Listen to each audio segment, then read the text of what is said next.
The future will soon be a thing of the past. George Carlin. Greetings. My name is Joseph Yagar. Welcome to another Life in Perspective broadcast. My objective is to provide thought-provoking discussions so you can optimize your perspective on life.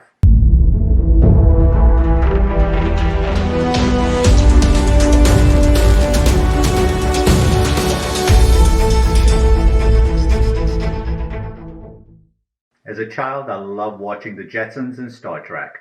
Even though some of you watching this may have no idea who the Jetsons were, they were a far-fetched glimpse into a fast-becoming reality, a life in space.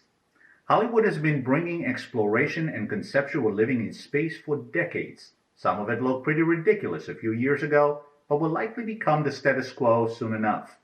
With each year that passes, the speed of life into the future is exponentially increasing, bringing with it the promise of endless frontiers and possibilities.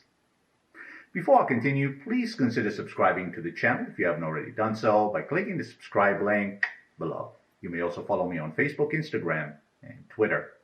Progress and change used to be done with our feet on the ground. Protecting our home base right here on Earth, in my opinion, should still be our priority.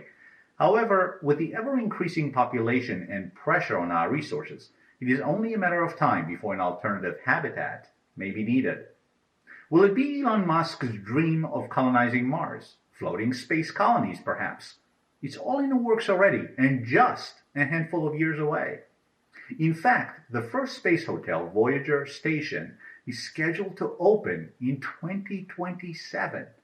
24 suites on a wheel orbiting the Earth. If you always dreamed of a luxury suite with ocean view and star-studded skies, how about a view of every ocean and more stars than you'll ever see from Earth? A 3-day weekend getaway is expected to cost a mere $5 million. Well, you do have 6 or more years to plan for it. If that is a bit steep for your budget, Virgin Galactic will launch you into space for only $250,000 per person.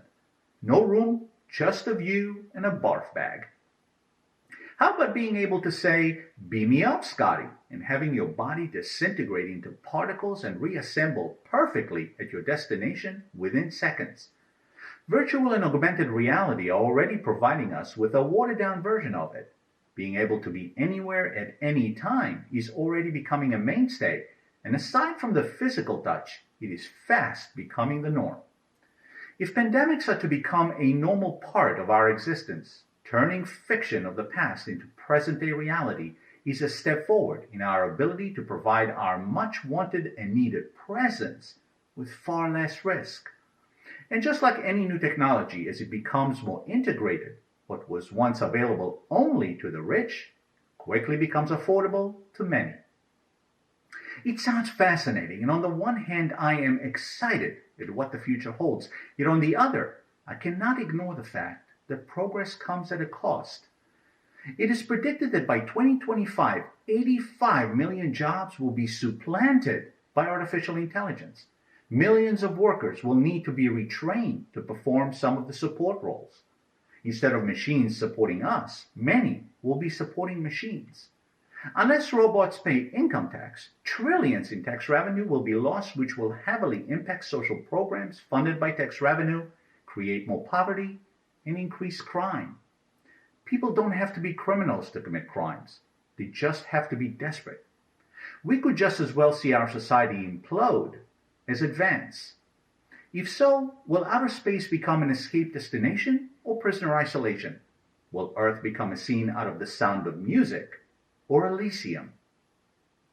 I'm certainly not suggesting that we should live in fear, nor that you heard it here first, but rather that progress will not stop to consider whether any of us can keep up. Progress is about paving the way for future generations, and it's paving it at an ever-growing pace and led by an elite few. No matter what we love and want to do in life, our ability to stay a step or two ahead and remain relevant and self-sufficient will go hand in hand with our talent and craft, whether we learn it ourselves or delegate it. Although progress is becoming more accessible to those who want it regardless of economic status or geography, it isn't a perfect science yet and has its challenges. However, like beauty, challenges are in the eye of the beholder. As Franklin D. Roosevelt stated, The test of our progress is not whether we add more to the abundance of those who have much. It is whether we provide enough for those who have too little. As always, many will interpret provide to mean being taken care of, while some will interpret it as being provided an opportunity they can run with. The latter is how I choose to interpret it and want to be part of it because it gives me an opportunity to be part of the progress rather than being dependent on it. I want the future to happen for me, not to me. The future may belong to no one, will benefit many, and will be shaped by those who become the change they want to see. What is the change you want to see? Please like, subscribe, and share this video, and let me know what topics you would like my perspective on in the comment section below. Thank you for watching, and see you next time.